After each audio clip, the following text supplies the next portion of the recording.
Glória a Deus. Boa noite, igreja.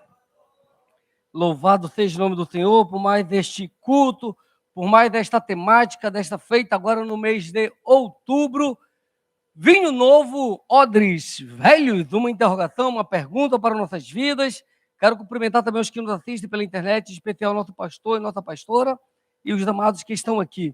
Essa temática, ela vai trazer para nossas vidas alguns questionamentos, algumas coisas que nós precisamos entender em nossa caminhada com Cristo. Se eu falar a palavra errada, por ser um plural metafônico, não se importa com isso não, tá bom? Eu expliquei isso na quarta-feira, e às vezes eu troco, mas não tem problema não, porque o singular é odre, o plural é odres, tá bom? Igual tijolo, tijolos, reforço, reforços. Então, se eu trocar e falar odres, não, me perdoe, tá bom? No lugar de odres, tá bom? Amém, igreja? Eu estou falando que nós temos muitas pessoas que nos assistem, que falam, olha, o presbítero fala muito errado, misericórdia. Sangue de Jesus. Amados, nós poderíamos pegar o texto de Mateus, de Marcos ou de Lucas. Esses são evangelhos sinópticos, ou seja, trata da mesma história sequencial nos três, e eu vou pegar o de Lucas, tá bom? Nós vamos pegar, então, Lucas, capítulo 5, e nós vamos ler os versículos 33 ao 39, mas antes de nós lermos, eu peço uma oração com a nossa amada missionária Mara Simone. Mais uma noite, Deus, diante de Ti. Mais uma noite que Tu preparas um banquete para a Tua igreja. Mais uma noite, Deus, que o Teu coração quer atingir o nosso coração. Abençoe Teu filho, Pai. Capacite o Teu filho para que a Tua igreja receba, Deus, o que já está no coração dele.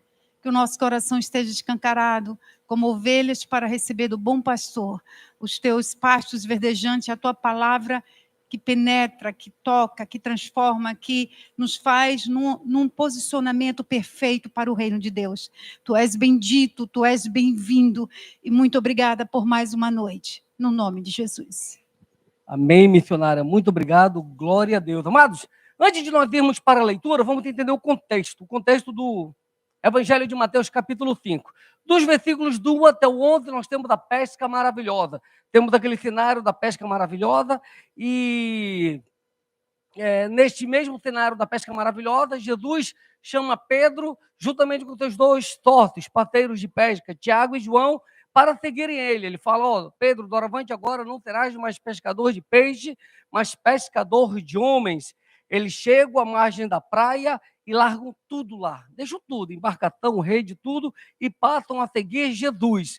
Dos versículos 12 ao 16, Jesus cura um leproso. Esse leproso chega com ele e fala, Senhor, se tu quiseres, tu podes me curar. E o Senhor fala, eu quero, fica limpo, fica curado. Imediatamente o homem é curado da lepra, ele fala, vai agora até o sacerdote e faz a oferta segundo nos preceitua a lei de Moisés. Ele foi fazer isso e não comenta isso com ninguém, guarda contigo. Só que como é o nome que se diz, a fama de Jesus estava se espalhando muito rápido por toda aquela região, por toda aquela redondeza, por todo aquele território. Todas as pessoas falavam dos milagres dele, do prodígio dele, de como aconteceu a pesca maravilhosa, dessa cura, de outras ocasiões que já tinham tido antes. Então a fama de Jesus se espalhou muito rápido.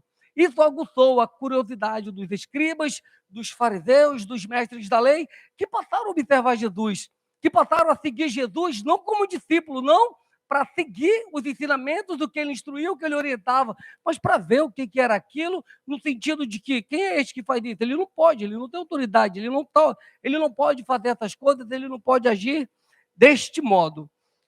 E o que acontece? Jesus então segue para a banda de Cafarnaum, versículos 17 ao 26, e lá ele cura um paralítico. Ele chega no local, vai ministrar uma palavra, afluiu muita gente para aquele lugar, a casa ficou tomada, o salão ficou cheio, pessoas na porta, nas janelas, e chega de repente uns amigos trazendo um homem paralítico. Eles queriam colocar diante de Jesus para que Jesus pudesse curá-lo.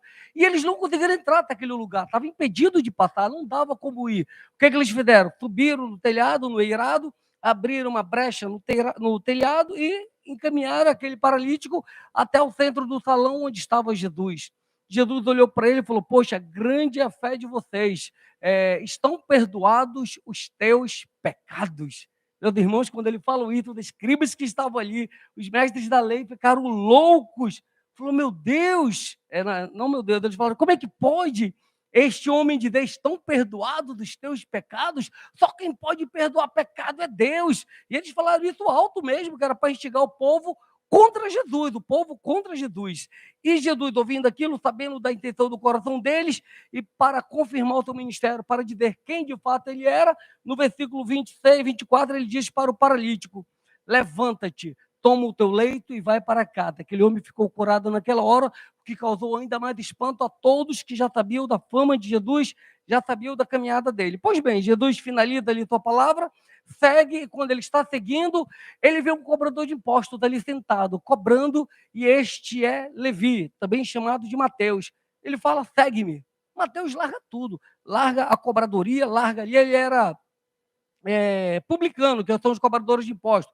Eu já falei sobre isso, é uma raça para os judeus ainda mais pecadores, porque a pedido de Roma, eles serviam botando sobrecarga sobre os judeus, trazendo taxas, tributos para o governo romano, para o Império Romano. E Jesus chama Mateus, chama Levi para ser seu discípulo. E Mateus se alegra, vai e dá um grande banquete, dá uma grande festa. Isso está nos versículos do 29 ao 33. E ele chama outros publicanos, pecadores, muitos estão ali, todos estão se alegrando. E nós vamos ler agora o versículo 33, tá bom? Vamos lá então. Disseram-lhe, quem diz aqui são os fariseus e os escribas. Disseram-lhe eles, fariseus e escribas, os discípulos de João, e bem assim os dos fariseus, frequentemente jejuam e fazem orações. Os teus, entretanto, comem e bebem. Os teus, entretanto, comem e bebem. Vocês precisam entender esse contexto. Nós vamos só entender a história, só para entender o contexto aqui. Havia sido posto sobre o povo judeu uma sobrecarga espiritual no tocante ao jejum. O jejum nós sabemos que foi estabelecido lá em Levi, na lei, no livro de Levítico, perdão, na lei mosaica, e o jejum era feito anualmente no período da expiação. Toda vez que o sacerdote ia fazer sacrifícios para aspergir sobre o povo o sangue do cordeiro, isso é expiação, o nome disso é expiar o pecado do povo, é remover o pecado do povo. Era feito um jejum solene entre todo o povo, o sacerdote sacrificava, e o sangue daquele cordeiro era derramado sobre o povo para retirar o pecado do povo, para remover o pecado do povo. Então isso era um jejum solene, que segundo a lei acontecia uma vez por ano, no período da expiação. Os fariseus, os escribas, os mestres da lei, achavam pouco, falavam, poxa, mas jejuar apenas uma vez por ano está errado, a gente tem que jejuar mais. E a chamada instrução oral, que é quando é passada de pai para filho, de um para o outro, que vai se proliferando, vai se multiplicando na concepção deles, eles começaram a falar, não, nós temos que jejuar mais. Vamos jejuar 2 vezes por ano? Vamos jejuar 6 vezes por ano? Vamos jejuar todo mês? Vamos jejuar toda semana? Aqui era tradição jejuar 2 vezes por semana. O que a lei fala uma vez por ano, a tradição deles impunha sobre o povo esse jejum 2 vezes semanalmente. Só para vocês entenderem o contexto.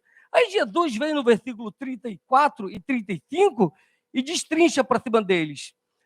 Jesus, porém, lhes disse, podeis fazer jejuar os convidados para o casamento, enquanto está com eles o noivo? Ele era o noivo, ele era o próprio noivo e estava ali. Dias virão, contudo, em que lhes terá tirado o noivo. Naqueles dias, sim, jejuarão. Naquele dia, sim, podeis fazer jejum. Luciano, então a Bíblia não fala de jejum, fala assim, fala de jejuns específicos. No Antigo Testamento também aconteceu de reis convocar o povo para jejuar. Temos o exemplo de Esté, que convocou o povo para fazer jejum específico. Estou falando no tocante à lei, no tocante à tradição judaica, que era o que esses fariseus e escribas haviam posto sobre o povo. Versículo 36, só para vocês entenderem. O versículo 36 não é o nosso foco hoje, mas ele está inserido no que nós vamos falar, que é o versículo 37 e 38. O versículo 36 eu posso ler. Também lhes disse uma parábola. Ninguém tira um pedaço de veste nova e o põe em veste velha, pois rasgará a nova e o remendo da nova não se ajustará à velha. Não é o nosso foco aqui dá uma palavra inteira só sobre essa abordagem, só sobre esse ângulo, mas o que o Senhor quer dizer aqui é que ele não nos chama para remendo, ele não nos chama para costuras, ele nos chama para algo novo, ele nos chama para renovo, ele nos chama para novidade de vida. Amém, igreja? Leiamos agora sim os versículos 37 e 38, que é o foco. Versículo 37. E ninguém põe vinho novo em odres velhos, pois o vinho novo romperá os odres, entornar-se-á o vinho, derramará o vinho, e os odres se estragarão. Pelo contrário, vinho novo deve ser posto em odres novos, e ambos se conservarão. Luciano, o que é odre? Coloca a imagem do odre, minha presbítera, por gentileza. Vou colocar essa imagem aqui, pode descer, mas do Data Show. Enquanto ela coloca aí, o odre era uma espécie de bolsa feita com pele de cabra ou de ovelha. Isso aqui é um exemplo de um odre mais moderno, mas os odres antigos eram bem rústicos. Mas a ideia de odre é isso, era uma espécie de bolsa que era feita com couro de animal, geralmente cabra ou ovelha, e colocava-se o vinho ali dentro. O que aconteceu? O vinho novo era colocada, a uva, eu vou colocar assim, a uva era colhida, uva colhida porque vai se fazer o vinho novo. Era colocado no odre novo, quando o vinho, a uva era colocada no odre, passando pelo processo de fermentação, pelo processo químico, começava a dilatar, começava a expandir, começava a crescer, começava a inflar, a inchar, começava a se expandir. O odre novo, ele tem elasticidade, ele ia se esticando, ele ia suportando aquele processo, ele ia suportando aquela transformação interior que ele sofria, que ele passava. E ele ia se esticando, ele ia se transformando, ele ia expandindo, ele ia crescendo, ele ia aumentando de volume, ele ia se fortalecendo, ia cada vez mais crescendo. Isso o odre novo. O odre velho, se coloca um vinho novo, uvas novas, um vinho que vai ser preparado dentro de um odre velho, esse odre velho, ele não aguentava. Por quê? Porque ele já tinha passado pelo primeiro processo de crescimento, primeiro processo de fermentação, de expansão, e ele, quando começasse a crescer, a fermentar, a desenvolver, ele ia rasgar, ele ia estourar nas beiradas, ia estourar nos rasgos, nas costuras, ele não ia aguentar e ia se perder, ia se derramar o vinho e o odre iria ser jogado no lixo porque ele não mais prestaria para o uso. Essa é a questão técnica da situação. O processo de fermentação, o processo de por que não se colocar vinho novo em odre velho. E nós vamos entender agora como é que funciona essa questão na nossa vida, na vida espiritual, na vida do cristão. Amém, igreja? O que era? Pode tirar, minha amada. Obrigado. O que é o vinho novo? O vinho novo é o evangelho de Jesus Cristo, meus amados. É o poder de Deus, é a nova vida em Cristo Jesus. É a vida espiritual que Ele nos dá. Essa nova vida que nós temos com Ele, essa nova caminhada que nós temos com Ele. E o que é o odre velho? É a velha vida, a natureza humana, a natureza caída, a vida sem Cristo. Ou seja, em alguns casos ainda, é a vida de quem rejeita o novo de Deus, o renovo de Deus, o renovo espiritual. É aquela pessoa que rejeita o avivamento. Uma pessoa que rejeita o avivamento, o renovo de Deus para a sua vida, ela é o odre velho. Ela não consegue suportar o novo de Deus para a vida dela. Então, os odres velhos são pessoas que se estagnaram, eu vou colocar assim, que já chegaram num ponto que não tem mais para onde crescer. Por isso que o Senhor diz que nós devemos ter renovados a cada dia na tua presença, a cada dia pela tua palavra, a cada dia nós temos que estar pronto para crescer mais com Ele, para sermos renovados com Ele, para continuarmos a nossa caminhada, continuar desenvolvendo a nossa salvação, não estagnar, não parar, não dizer que basta. Tem pessoas que dizem, não, já é suficiente. Não, mas eu já cresci o suficiente, para mim já é o bastante, eu já estou satisfeito com o que eu recebi de Deus, eu já estou satisfeito com a vida que eu tenho, com o nível que eu cresci. Para mim já basta. Não, eu cheguei nesse nível aqui, é o nível de crescimento espiritual que para mim está ótimo. Não quero passar deste ponto, não quero passar deste nível. Deus traz para cada um de nós renovo. A cada dia Deus tem renovo. A cada dia Deus tem transformação para nossas vidas. A sua palavra diz que Ele não dá o seu espírito por medida. Ele derrama em abundância sobre a nossa vida. Ele tem todo dia experiências novas para nos entregar. Ele tem a cada dia dons novos para distribuir. Cabe a cada um de nós estarmos dispostos a recebermos isso que Ele tem para nós. A cada culto nós temos algo novo da parte de Deus para nossas vidas.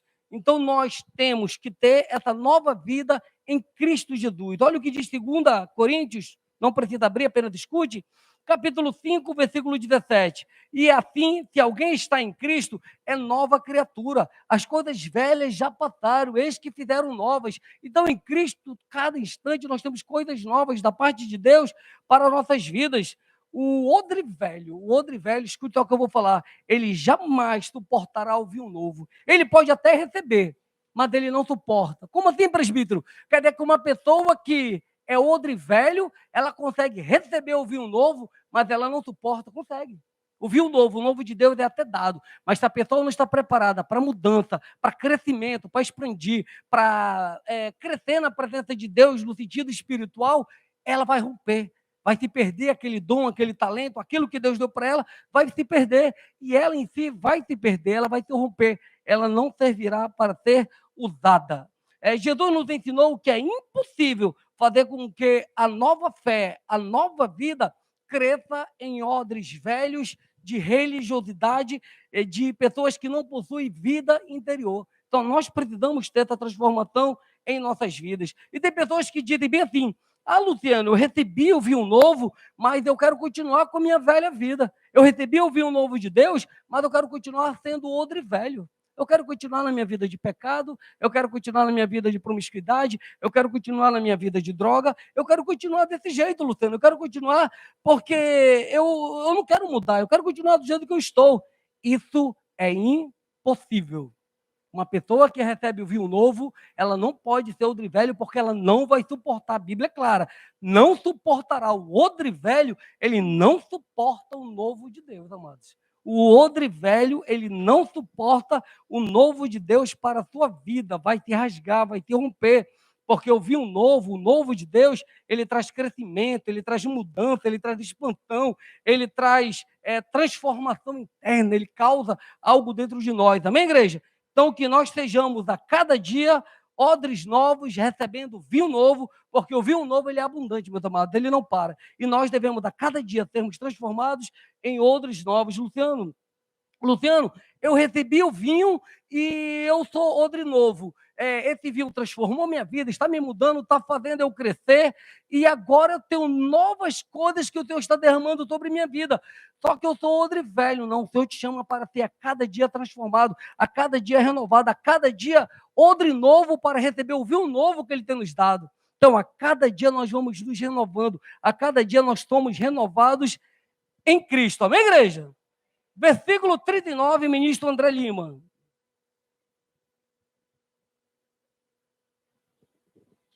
E ninguém, tendo bebido vinho velho, prefere o novo, porque diz, o velho é excelente.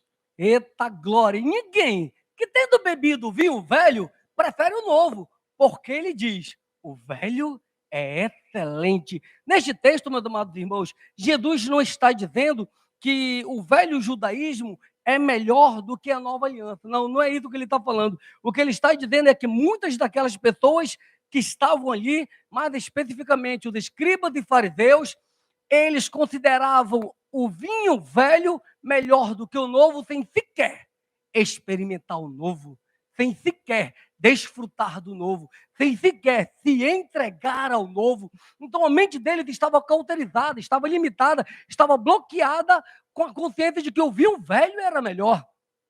Nós lembramos das bodas lá em Caná da Galileia, amém? Chega-se lá o casamento, Jesus está lá e de repente acaba-se o vinho. Naquele momento já havia sido servido o vinho de pior qualidade no início, no meio da festa, o vinho de melhor qualidade também já havia se acabado e não tem mais vinho. Aí o que Jesus faz? Coloca água nessas talhas aqui, nessas vasilhas, leve ao mestre da cerimônia e entrega lá. Quando o mestre da cerimônia chega lá e prova daquele vinho, ele fala, meu Deus é minha expressão, tá bom? A expressão é boa. Ele fala, mas é cultura. Dá sempre o melhor vinho no início. Quando o pessoal já está para lá de Bagdá, vocês dão o vinho ruim, o vinho que não é bom. Mas vocês deixaram o melhor vinho para o final. O melhor vinho acabou de ser servido. A pergunta que eu faço é, aquele vinho que foi servido no finalzinho, era o vinho antigo ou o vinho novo? Vinho novo. Então, vinho novo é melhor, meus irmãos. em Cristo, vinho novo sempre é melhor para nossas vidas. Nesse versículo 39, Jesus faz uma advertência que ecoa até aos dias de hoje, que ecoa até nós. Odres velhos, eles estão satisfeitos e eles se acham santos. O odre velho, ele está satisfeito. Ele fala, não, está bom, o nível que eu cresci está bom, cheguei até aqui, para mim basta, e eu sou uma pessoa santa, eu me considero uma pessoa santa, eu me considero uma pessoa que já chegou no nível de crescimento maravilhoso. Eles têm a visão de que o vinho velho é melhor e não abrem a sua mente, não abrem a sua alma para receber o novo de Deus. A questão que eu pergunto é, por que as pessoas não querem receber o vinho novo? Por que elas não querem tornar-se odres novos, permanecer como odres velhos? Porque elas já estão acostumadas. Elas se acostumaram com as suas vidas. Entenda, o odre velho não passa daquilo. Ele não expande mais, ele não cresce mais, ele não desenvolve mais, ele já chegou no limite dele, cresceu onde podia chegar, ele chegou no limite, e essa acomodação, por ele ser um odre velho, para ele basta, para ele já é suficiente, para ele já basta. Eu vou trazer algumas características do odre velho, alguns simbolismos também. O odre velho simboliza fragilidade espiritual, é aquela pessoa que é fraca espiritualmente. Isso é o odre velho. Pessoa que por qualquer coisa abandona a fé, qualquer coisa abandona a caminhada. O odre velho é aquele que por qualquer pressãozinha, por menor que seja, ele se rompe, ele se rasga, ele se perde, ele já não quer mais caminhar.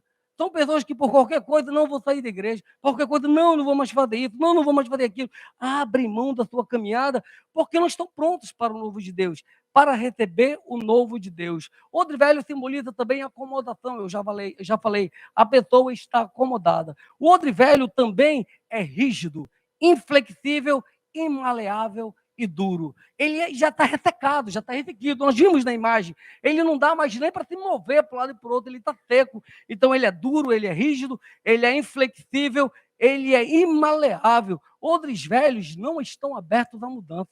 O odre velho não está aberto à mudança. Eles não estão prontos para ouvir ideias novas, coisas novas que vão contribuir para o reino e para o corpo de Cristo. Vou dar um exemplo aqui do louvor. Eu olhei para o Anderson agora, eu lembrei do exemplo do louvor. Nós tivemos uma reunião do louvor e nós falamos, meus amados, a gente está com a ideia de usar retorno aqui para o fone de ouvido de todo mundo. Porque nós usávamos uma caixa aqui em pé, no suporte, outra caixa aqui caixa aqui embaixo. E quando nós apresentamos isso, foi unânime. Todos odres novos, prontos para a mudança, prontos para receber o novo de Deus. Pastor Frânio recebeu as Mulheres Unidas com o projeto do Nossa Obra. E elas têm umas ideias que são bem, pastor, como odre novo. Ouviu o que elas falou e recebeu aquilo. Porque vai melhorar para o corpo. Vocês não têm ideia do que a gente vai fazer. Tem umas coisas, quando fala a gente, a igreja, junto com elas. Por as cadeiras. Poxa, se ele fosse um pastor antiquado, se ele fosse um odre velho, eu vou colocar assim, ele ia falar, não, essas cadeiras vermelhas estão confortáveis. Eu mandei colocar almofada, vermelhinho, tá bonitinho. Para que botar essas cadeiras aqui? O odre velho, ele pensa dessa forma. Ele não está pronto para a mudança. Ele é rígido, ele é inflexível, ele é imaleável. Amém, igreja? Eu peguei só 2 exemplos. Então, dentro deste contexto, dentro de tudo isso, dentro da diferença entre odres velhos e odres novos, dentro dessa conjectura do vinho novo que o Senhor tem todo dia para nos dar, depois desta introdução que eu dei, nós vamos agora para a palavra.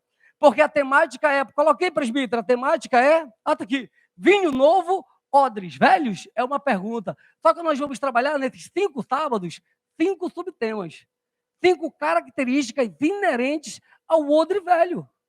5 características que fazem parte do odre velho, do odre que não está pronto para a mudança, para uma transformação, para um renovo, para um ajuste em sua vida. E o subtema de hoje é mentira. Amém? Nós vamos falar de mentira. Este é o subtema de hoje. Então, presbítero, a senhora pode colocar a interrogação, traço, mentira, fecha aspas, tá bom? Que é o subtema de hoje, por gentileza. Vamos lá, vamos ler no Data Show, pode colocar, presbítero, a primeira passagem. Salmos 122, por gentileza. Salmos 122. Senhor, livra-me dos lábios mentirosos, da língua enganadora. Senhor, livra-me dos lábios mentirosos e da língua enganadora. Quando a gente ouve isso, a gente entende, não, a Bíblia está dizendo que é para o Senhor me livrar de alguém que profere mentiras contra mim e que tem uma língua que profere palavras de engano contra mim. É isso? Sim, mas não só, ele também está falando conosco. Veja o que diz Provérbios 12, 22, presbítera. Os lábios mentirosos são abomináveis ao Senhor. Os lábios mentirosos são abomináveis ao Senhor. Então, por mais dura, amados, que seja a verdade, ela sempre será melhor do que a mentira. Vou repetir, por mais dura que seja a verdade, ela sempre vai ser melhor do que a mentira. E por mais bela que pareça a mentira, um dia ela será revelada. E será revelada de forma triste e de forma decepcionante.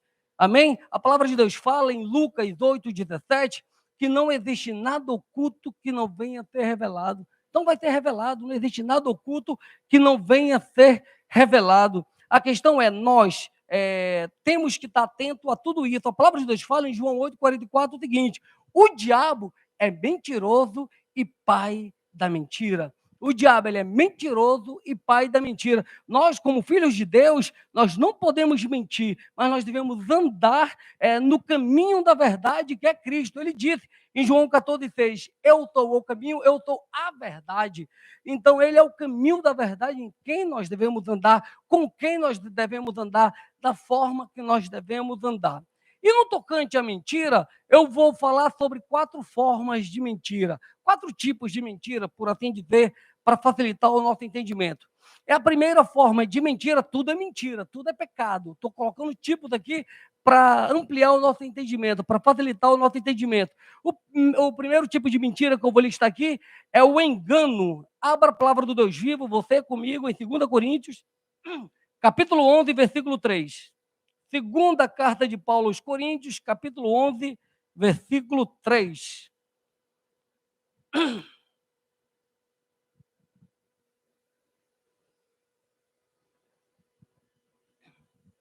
Glória a Deus, eu passo a ler. Mas receio que, assim como a serpente enganou, escute a palavra enganou a Eva com a sua astúcia, assim também seja corrompida a vossa mente e se aparte da simplicidade e pureza devidas a Deus. A serpente era o próprio diabo, ele enganou, ele profere mentiras e ele é o pai da mentira. Então, o engano é a forma de mentira que traz o dolo da mentira, a maldade, a intenção mesmo de enganar o outro, de fazer mal, de causar dano. Eu vou colocar assim para ver se a gente entende. Está no Data Show, né? Provérbios 11:1, coloca aí, minha irmã. Balança enganosa é abominação para o Senhor, mas o peso justo é o seu prazer. Balança enganosa é abominação para o Senhor. Luciano, naquele tempo, hoje ainda existe isso, parece brincadeira, as pessoas iam colocar na balança 1 quilo e por trás eles colocavam pedrinhas, outras coisas, para dar mais peso na balança do que estava lá, é chamada balança enganosa. Então, esse engano é quando a pessoa mente para outra pessoa com a intenção mesmo de causar prejuízo, causar dano, de causar dano àquela pessoa. Eu lembro do exemplo de uma pessoa que não está mais conosco, que foi vender, isso é história antiga, quase 20 anos atrás, foi vender 4 pneus do carro dele, o jogo de pneus valia aproximadamente R$ 600, e ele vendeu para o outro irmão da nossa igreja por R$ 2.000.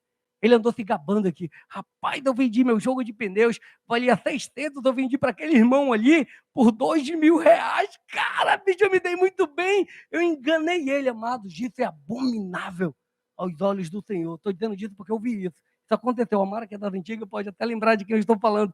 Isso aconteceu aqui, meus amados. Então, isso acontece, é quando há mesmo, essa característica é o engano, é quando a pessoa tem mesmo esta intenção de mentir mesmo, de causar dano a outra pessoa. Eu vou falar disso aqui rapidinho, dá tempo ainda, que eu estou de olho no relógio, que eu ainda tenho algumas coisas para falar. Eu ia falar do segundo ponto, mas deixa eu falar de um outro ponto aqui, rapidamente. Nós vamos ler um texto, já, a presbítera vai já colocar, que fala sobre a mentira no sentido de engano, e lá fala sobre brincadeira. Coloca o texto aí, presbítera, vamos ler que é para facilitar. Como o louco que lança fogo, flechas e morte, assim é o homem que engana o seu próximo e diz, fiz isso por brincadeira. Qual é a palavra-chave aqui? Engana. O homem que engana o seu próximo e diz, fiz isso por brincadeira. Era como se esse irmão chegasse agora ou depois e falasse, eu te enganei, mas foi brincadeira, eu não queria te enganar daquele jeito, não. Eu fiquei com 1.400 a mais teu, mas foi brincadeirinha, tá bom? Tá entendendo? Isso é isso que ele quer dizer. Por que eu estou falando isso? Porque nós temos da liberdade a cultura de brincarmos um com o outro. E a brincadeira, ela não é pecado, meus irmãos. Por exemplo, meu filho foi me dar uma blusa da NFL, blusa que eu gosto mesmo, que eu gosto de futebol americano, e quando ele estava me dando a blusa, eu falei, meu filho, o que é isso? Ele é um boné, pai. Eu falei, não, se for boné, você vai apanhar, quando eu não suporto o boné, eu não gosto e tal. Aí quando eu olhei, era uma blusa, eu amei. Ele agiu com engano ali, com dolo, com intenção de me lesar, de me causar dano, algum prejuízo? Não. Ontem a nossa ministra de Gleuma aqui foi dar aos avisos, e ela fez uma coisa aqui, falou uma coisa, e depois falou, é brincadeira. Ela agiu aquilo com engano, com a intenção de causar dano a alguém, querer ferir alguém, querer lesar alguém. Não, vocês estão entendendo? Porque tem pessoas que falam, não, é pecado fazer brincadeira com o irmão, é pecado brincar disso, daquilo. Eu lembro quando nós fizemos um amigo secreto, eu, Yuri, Nani, Tiele, André, eu peguei uma caixa separada com o presente da Tiele, deixei aqui, e dei outra caixa para ela com papel higiênico dentro. Vocês estão entendendo? Ela, quando viu, ela, amém, irmão, obrigado. Só que a caixa, o outro presente dela estava do lado. Eu estava fazendo uma brincadeira com ela, tá entendendo? Houve engano, houve dolo, houve maldade, intenção ali de querer ferir a irmã, houve pecado. Vocês estão entendendo? Eu estou trazendo isso para facilitar o entendimento da igreja. Quando há engano, quando há pecado, quando há dolo, meus irmãos, aí não tem para onde escapar. Segundo ponto, muito obrigado, minha presbítera, a senhora é 10. Segundo ponto, segundo tipo de mentira, segunda forma de mentira, é sofisma. Leiamos 2 Coríntios, capítulo 10, volte só uma página aí da sua Bíblia, versículo 4. 2 Coríntios, capítulo 10, versículo 4. Vamos lá. Porque as armas da nossa milícia não são carnais, e sim poderosas em Deus para destruir fortalezas, anulando nós sofismas. Luciano, o que é sofisma? Sofisma é uma mentira que, tão bem contada, acredita-se que é verdade. É uma mentira que ela é extremamente bem contada e as pessoas acreditam que aquilo é verdade. Mas é mentira, é sofisma, meus amados irmãos. No tempo dos grandes filósofos gregos, havia uma linha, uma corrente filosófica chamada de sofistas, que eram as pessoas que eram contratadas para dissertar, para falar acerca de algum assunto, de alguma coisa, e eles convenciam as pessoas de que aquilo que eles estavam falando era verdade, de que aquilo que eles estavam falando era de fato verdade. Como se eu pegasse esse copo, eles lá na época deles, e falassem, isto aqui é um copo de alumínio, claramente a gente vê que é vidro, mas eles convenciam as pessoas de que era alumínio, de tão argumentos que eles usavam, que as pessoas acreditavam. E nós fomos chamados por Deus para nós anularmos esses sofismas mundanos que o mundo coloca de que isso é verdade, de que isto é o correto, de que isto é o certo. A palavra de Deus, ela é verdade, meus amados.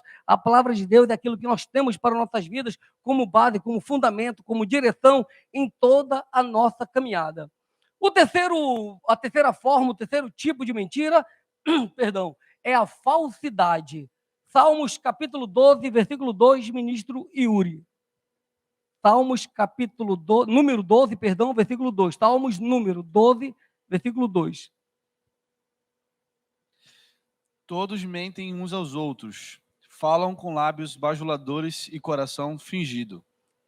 Muito obrigado. Todos mentem uns aos outros, falam com lábios bajuladores e corações fingidos. Fala de fingimento, fala de falsidade. Nós não devemos agir com falsidade. A falsidade, o fingimento, é uma das mentiras que mais ferem as pessoas. Porque as pessoas, elas bajulam, elas agem com falsidade, com fingimento, e a pessoa acredita que aquela pessoa é amiga dela, que aquela pessoa é companheira, é amigo de batalha, é uma pessoa que dá para contar, que dá para seguir, mas é a primeira pessoa que vira as costas, que abandona. Então nós temos que ter esse cuidado, meus irmãos, isso é pecado. Você falar com falsidade, falar com fingimento. É como se uma irmã chegasse com outra irmã e falasse bem assim, isso é pecado, escuta o que eu vou lhe falar. Minha irmã, como é que está meu vestido? Ai, teu vestido está lindo, meu Deus, como ficou bem em ti. A irmã vira a costa, chega com outra irmã, meu Deus, que vestido ridículo, a irmã não tem noção do ridículo não, olha como ficou feio aquele vestido dela, como é que ela faz isso? Meu Deus, que falta de discernimento. Vocês estão entendendo? Isso é pecado, irmãos. Isso é fingimento, isso é pecado, isso é falsidade. Eu sei que a igreja não faz isso, eu estou só deixando claro para vocês terem esse discernimento e falar isso para outras pessoas quando forem interpeladas, quando forem questionadas. Na vida cristã, nós precisamos falar a verdade em amor. Coloca aí Efésios 4,15. Mas seguindo a verdade em amor, cresçamos em tudo naquele que é a cabeça, Cristo. Então nós precisamos falar a verdade em amor. Uma vez, uma irmã chegou comigo após uma apresentação, vou falar, e falou, mano, como é que foi minha apresentação? Você gostou? Mano, você perguntou para a pessoa errada que você sabe que eu sou transparente. Eu peguei e falei a verdade, mano, aconteceu isso, isso, isso. Ai, mano, obrigado pela verdade que tu me falou, eu não sabia que era isso não. Então, eu sou bem transparente, os irmãos me conhecem. Quando querem uma opinião sincera, geralmente me perguntam, entendeu? É certo que nós temos sabedoria, temos visão de como agir, como proceder, como falar em cada situação, mas se nós temos essa liberdade, nós temos que exercê-la, nós temos que falá-la, entendeu? Uma coisa é uma pessoa não pedir sua opinião e você falar, outra coisa é ela perguntar e você ser transparente para com ela. Provérbios 4:24, data show. Desvia de ti a falsidade da boca e afasta de ti a perversidade dos lábios. A falsidade da boca, que nós não sejamos falsos, em nome do Senhor Jesus. E o quarto tipo, já para nós finalizarmos, a quarta forma de mentira é a omissão, meus irmãos. Luciano, omitir é um tipo de mentira? É um tipo de mentira. A omissão acontece quando a pessoa não fala a verdade. Eles estão omitindo uma verdade. Isso nós não devemos fazer. Marcos, capítulo 4, versículo 22, não precisa abrir, diz o mesmo que diz Lucas 8:17. Não existe nada oculto que não venha a ser revelado. Então, quando alguém perguntar alguma coisa de você, alguma situação sua, ainda mais se for tocante ao pecado, confesse o pecado. Fale a verdade, não esconda não, porque não existe nada oculto que não venha a ser revelado. As atitudes omissas são mais mentirosas do que muitas palavras. Quando uma pessoa ela age, ela tem uma atitude, uma postura omissa, isso causa muito mais dano do que muitas palavras. Amém, igreja? Então nós, como odres novos, devemos ter latente em nossos corações, em nossas vidas, no tocante à mentira, que é o subtema que eu coloquei hoje, o que está em Mateus capítulo 5, versículo 37. Seja a vossa palavra sim, sim, não, não. No que passar disso, o que passar disso vem do maligno. O que passar disso não vem de Deus. O que passar disso vem do maligno. Que nós sejamos, amados, a cada dia renovados, a cada dia cheios do Senhor, porque Ele está disposto a nos renovar a cada dia. Antes de nós lermos o último texto, eu peço já que o Ministério de Louvor suba e que os irmãos fiquem de pé, para abrir comigo a palavra do Deus vivo em Isaías capítulo 40. Isaías capítulo 40, não apaga a luz ainda, que eles vão ler o texto rapidinho. Isaías capítulo 40, versículos de 28 a 31. Isaías capítulo 40, versículos de 28 ao 31.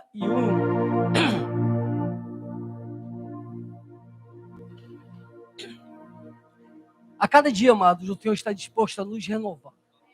A cada dia Ele está disposto a nos encher. A cada dia Ele está disposto a entregar coisas novas para nossas vidas. Coisas que vão produzir em nós o fim desejado. Vão produzir em nós aquilo que Ele tem para cada um de nós. Isaías capítulo 40, versículos do 28 ao 31, diz o seguinte. Eu posso ler, me acompanhe, versículo 28. Não sabes, não ouviste que o eterno Deus, o Senhor, o Criador dos céus e da terra, nem se cansa, nem se fatiga? Não se pode esquadrinhar o seu entendimento. Faz forte ao cansado e multiplica as forças ao que não tem nenhum vigor. Os jovens se cansam e se fatigam, e os moços de exaustos caem. Mas os que esperam no Senhor renovam as suas forças, sobem com asas como águias, correm e não se cansam, caminham e não se fatigam. Aplauda o Rei Jesus. Nós vamos orar com a nossa amada presbítera Andresa.